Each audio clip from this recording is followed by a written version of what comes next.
Sir, my name is Amit and I'm a student from Tata Institute of Social Sciences.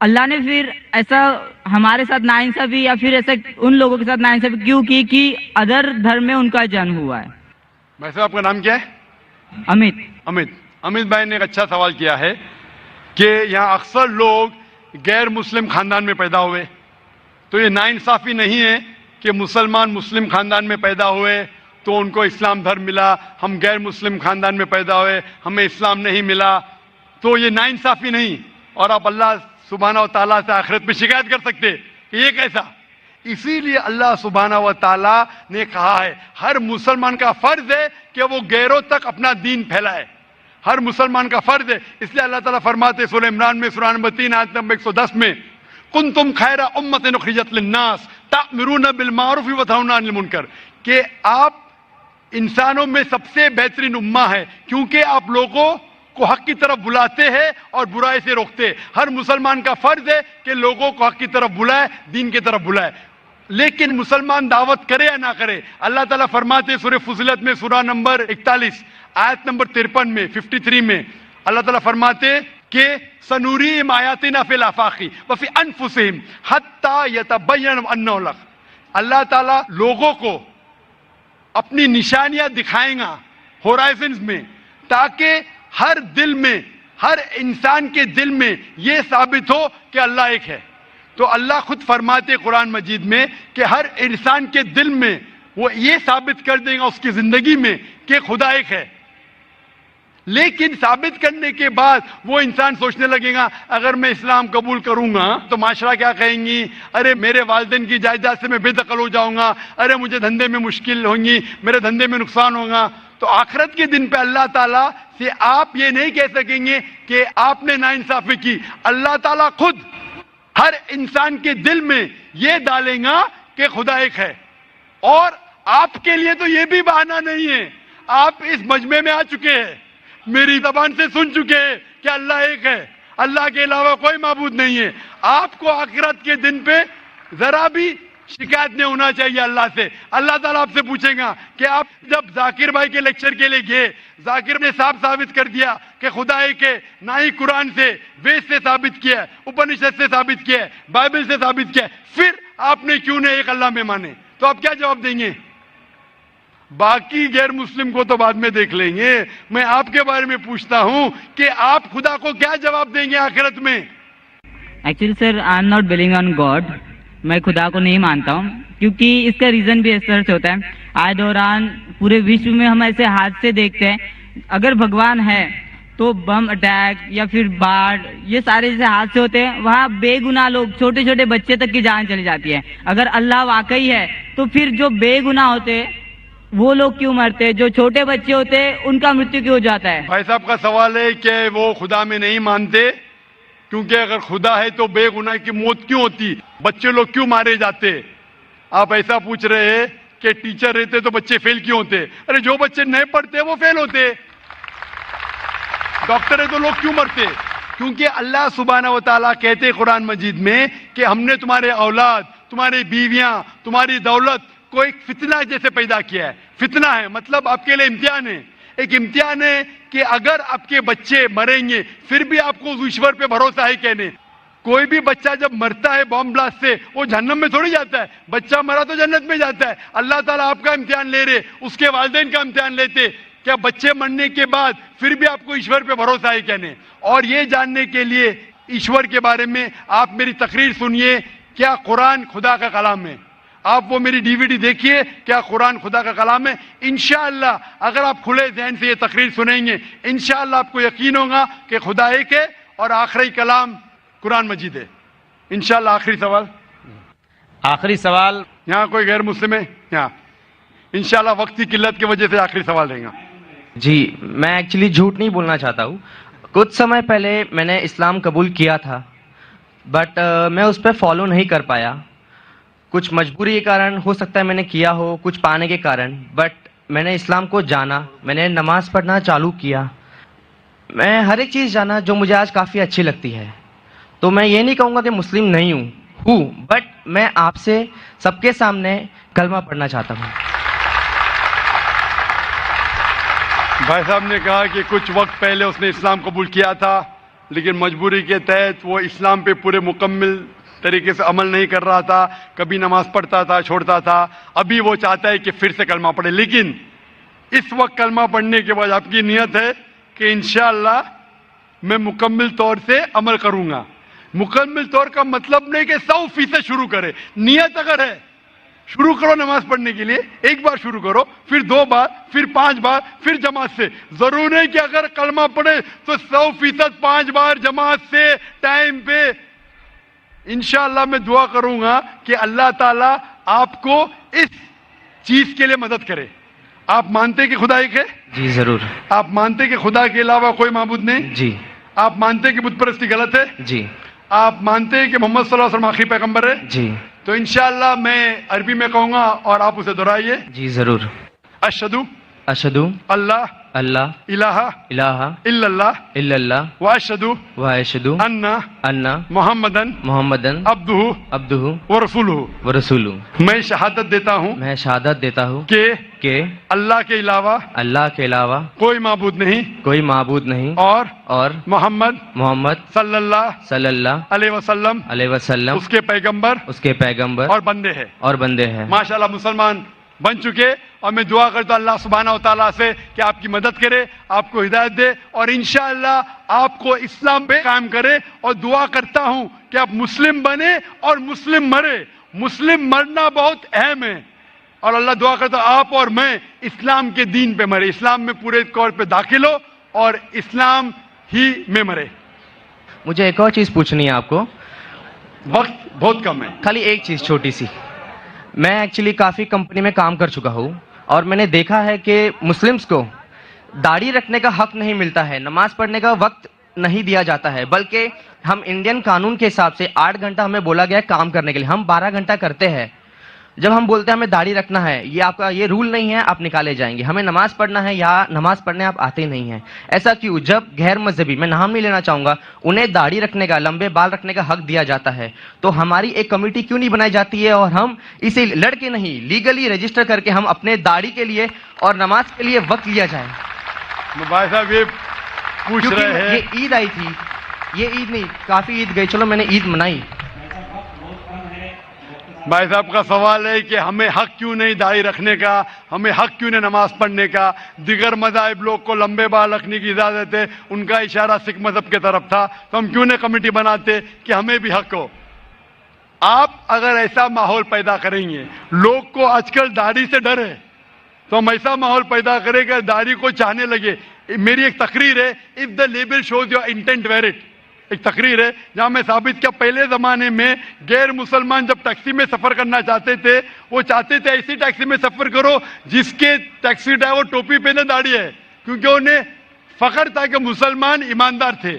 انشاءاللہ یہ وقت آئے گا تو آپ ایسے ادارے سے جڑو جس کو اسلام کے بارے میں غلط فہمی نہیں ہے, اور ایسے ادارے کو جڑو, بھلے آپ کو تنخواہ کم ملیں گے. ہمارے ادارے میں فرض ہے کہ ہر آدمی کو داڑھی رکھنا چاہیے, چاہے ڈاکٹر ہو چاہے انجینئر ہو, اس کو ٹوپی پہننا فرض ہے. اسلام میں ٹوپی پہننا فرض نہیں ہے, یہ لیکن نشانی ہے. تھکنے کے اوپر پہننا فرض ہے, ساتھ ساتھ نماز پڑھنا فرض ہے. اگر نماز نہیں پڑھے گا تو نکال لیجیے. تو آپ ایسے ادارے سے جڑ جائیے جو آپ کو اسلام کے قریب لے کے آئیں گا. بڑے آپ کی تنخواہ کم ملیں گی آپ کو, انشاءاللہ اللہ تعالیٰ آپ کو اس کا اجر دے گا اس دنیا میں اور آخرت میں. وآخر دعوانا الحمدللہ رب العالمین. میں اسی کے ساتھ ساتھ آج کے جلسے کے ختام